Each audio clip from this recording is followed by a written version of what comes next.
Assalamualaikum warahmatullahi wabarakatuh. Ketemu lagi dengan Mbak Kawul. Kali ini saya mau kembali ke dapur untuk menyajikan sebuah trik berkaitan dengan makanan sisa kemarin. Apa kabar konco kabeh? Mudah-mudahan selalu sehat. Yang sakit segera sembuh, yang sudah sehat tetap jaga kesehatannya agar seluruh aktivitas bisa berjalan dengan lancar. Hari ini saya mau bagi trik tentang satu lagi makanan sisa kemarin. Makanan ini adalah salah satu dari menu hantaran yang diberikan oleh tetangga menjelang Lebaran kemarin. Dan kebetulan di antara deretan makanan itu atau masakan itu, makanan yang satu ini kerap terabaikan. Dan ketika sudah tidak ada orang yang berkeinginan untuk menyantapnya, ujung-ujungnya apa? Makanan ini akan lari ke tong sampah atau dipersembahkan kepada ayam-ayam di kandang kalau punya ayam. Apakah makanan yang saya maksud? Ini dia, kita lihat sama-sama. Mie. Di antara deretan masakan yang disajikan atau diantarkan oleh tetangga, mie ini sering kayak dianak tirikan ya. Kalau tidak ada yang mau makan akhirnya dibuang, karena kebetulan mie juga kalau diolah basah cepat sekali menjadi basi. Tapi tidak ada cerita buang makanan di rumah saya. Mbah Kawul tidak pernah buang makanan. Selalu akan ada cara yang bisa dilakukan untuk membuat makanan tetap layak disantap. Mie ini tidak bermetamorfosis menjadi sesuatu yang lain, akan tetap menjadi mie tapi dalam bentuk yang berbeda. Anda hanya butuh alat berupa wajan, sutil, dan serok. Inilah alat yang saya maksud. Ditambah satu lagi, kesabaran ya, karena untuk mengubah mie ini menjadi berbeda butuh kesabaran yang sangat tinggi karena butuh waktu yang cukup lama. Lebih baik kita bersusah payah sedikit untuk bisa menyelamatkan mie ini agar tidak sampai terbuang. Kita mulai ya. Sekarang kompornya saya nyalakan dulu. Apinya tidak usah terlalu besar, jadi kecil saja agar tidak cepat hangus. Jadi mau diapakan mie ini? Mie ini hanya akan disangrai. Seperti saya bilang tadi, Anda tidak perlu biaya apapun untuk bisa mengolah ini menjadi sesuatu yang berbeda. Anda cukup menyediakan tenaga, menyediakan waktu, dan kesabaran untuk mengolah mie ini menjadi snack ringan yang asik dimakan. Mie dimasukkan.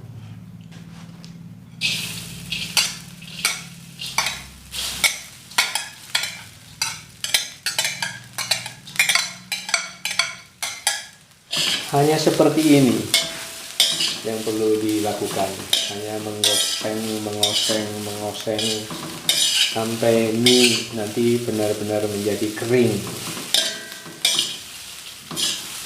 Itu berapa lama?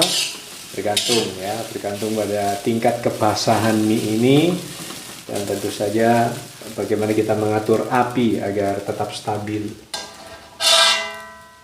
Mungkin ada di antara konco kabeh yang bertanya-tanya, mengapa sih saya peduli banget dengan makanan-makanan sisa kemarin?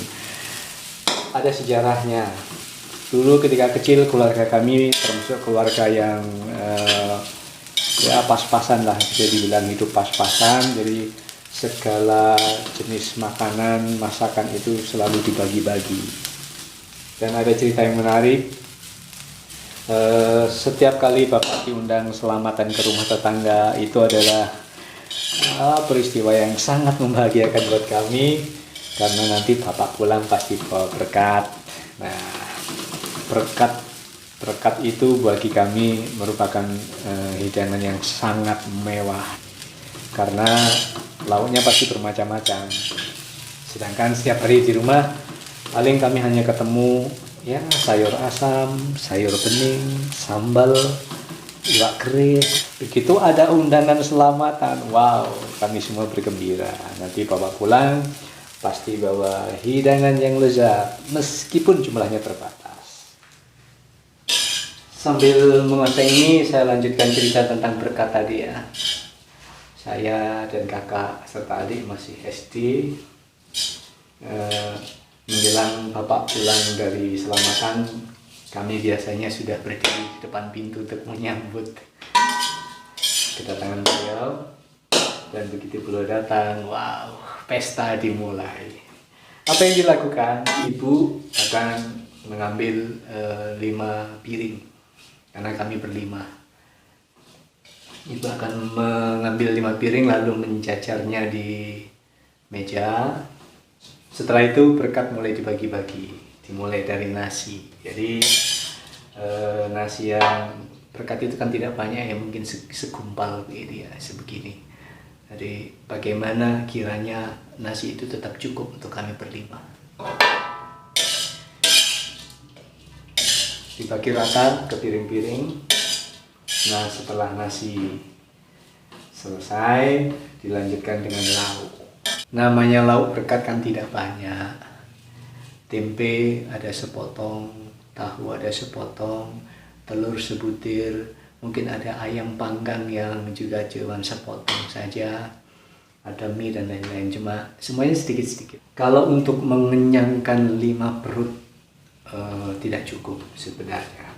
Tapi karena di rumah kami sudah berlaku tradisi berbagi, akhirnya berapapun bagian masing-masing ya diterima saja, dinikmati saja.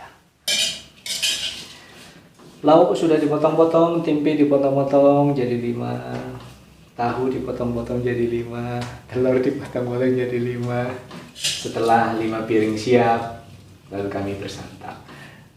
Pertanyaan yang mungkin muncul dalam benak konco KB adalah, bagaimana dengan bapak dan ibu? Inilah hebatnya mereka. Mereka selalu mendahulukan kami berlima. Dan untuk mereka berdua, apa yang tersisa itulah yang akan mereka makan. Jadi dari sisa pembagian itu mungkin masih ada segumpal nasi atau secuil lauk lah, apa itulah yang akan mereka nikmati. Sebenarnya tidak adil buat mereka. Tapi orang tua mana yang tidak mau menyenangkan hati anak-anaknya. Jadi mereka berkorban agar anak-anaknya senang, agar anak-anaknya bahagia menyantap hidangan yang wow, luar biasa, mewah buat kami saat itu.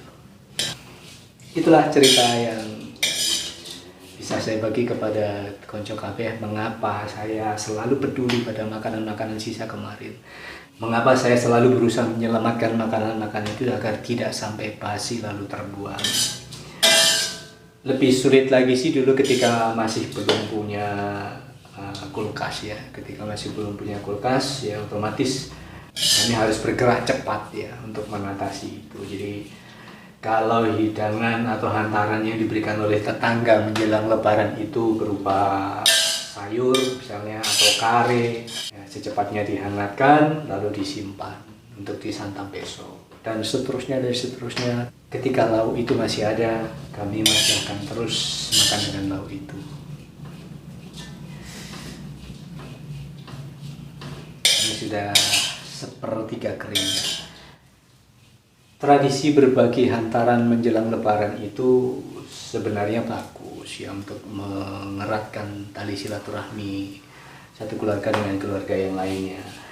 Tapi ada satu hal yang mungkin saat itu tidak dipikirkan, bahwa ketika di sebuah kampung itu ada berapa puluh kepala keluarga, otomatis kita kan harus menyiapkan sekian banyak pula. Persiapan makanan sebanyak itu nanti memang akan diantarkan ke tetangga, dibagi ke tetangga. Tapi kan tetangga juga akan membalas, mengantarkan makanan yang mereka masak kepada keluarga yang lain. Otomatis secara matematis adalah makanan yang kita antarkan ke tetangga tadi akan kembali lagi dalam jumlah yang sama. Itu masalahnya. Baru sadar ketika makanan itu kembali satu meja penuh gitu ya. Satu meja penuh, bayangkan.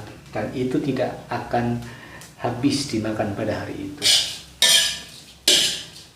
Sering saya melihat selalu ada yang dikorbankan. Salah satunya yang paling menderita adalah mie. Mie adalah hidangan yang akan mendominasi tragis pada akhir cerita.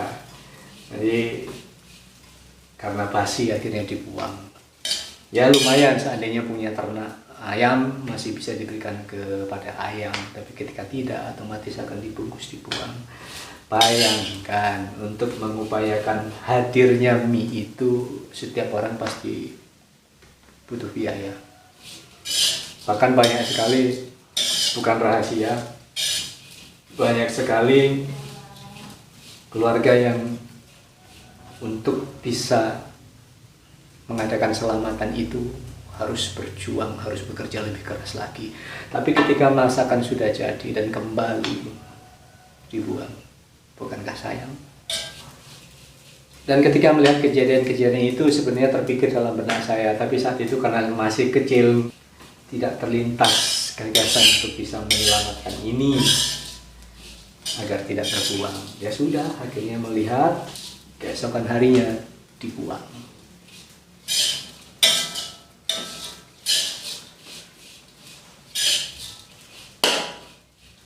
Sudah setengah kering.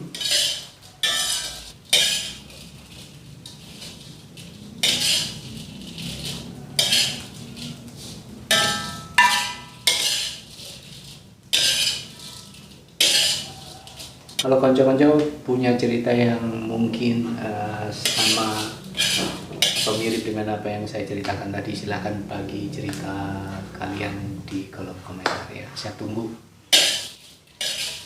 Sebentar lagi akan kering.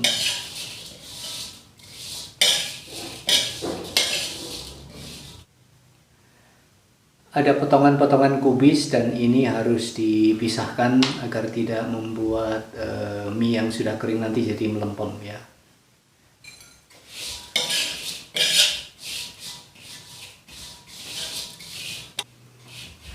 Semakin mendekati kering, api harus semakin dikecilkan ya.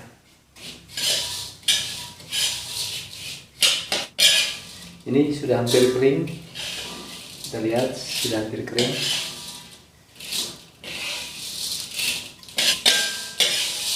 Nah, sudah kering, saatnya diangkat. Butuh waktu sekitar 30 sampai 45 menit untuk bisa membuat mie basah ini menjadi kering. Mie kering ini nanti akan diletakkan di toples. Jadi penderitaan mie yang selama ini mungkin berakhir ke tong sampah, kali ini mie akan berakhir ke dalam toples untuk dicemil-cemil ketika santai. Dan mie kering ini bisa tahan sampai seminggu. Tapi di rumah kami tidak pernah sampai seminggu, sudah habis sehari 2 hari sudah ludes. Enak, rasanya enak sekali, lezat banget karena bumbu-bumbunya berasa. Tidak kalah dengan snack-snack yang diiklankan di TV-TV. Kalau tidak percaya silahkan coba. Kalau Anda punya mie sisa kemarin, sisa hantaran dari tetangga, silahkan kumpulkan lalu lakukan cara yang sama, disangrai sampai kering. Enak sekali. Terima kasih atas perhatian konco-konco KB. Jangan lupa tetap dukung channel ini. Kedepan akan banyak sekali trik-trik yang akan saya bagikan kepada konco KB. Siapa tahu bisa bermanfaat. Mungkin ada di antara kalian yang tidak sempat melakukan ini, tidak apa-apa. Yang penting bagaimana caranya agar makanan yang tersisa tidak sampai dibuang. Saya percaya Anda bisa memperlakukan setiap makanan dengan bijaksana, mengingat makanan-makanan yang dihidangkan itu berasal dari uang yang mungkin dicari dengan susah payah. Terima kasih atas perhatian konco KB. Ketemu lagi di lain kesempatan. Assalamualaikum warahmatullahi wabarakatuh. Dadah. Nah, inilah penampakan mie yang sudah disangrai sampai kering. Ini bukan kosong ya, memang warnanya seperti ini karena ketika dimasak mie ini dibumbui dengan kecap. Jadi warnanya coklat tapi tidak gosong. Ya, siap dinikmati.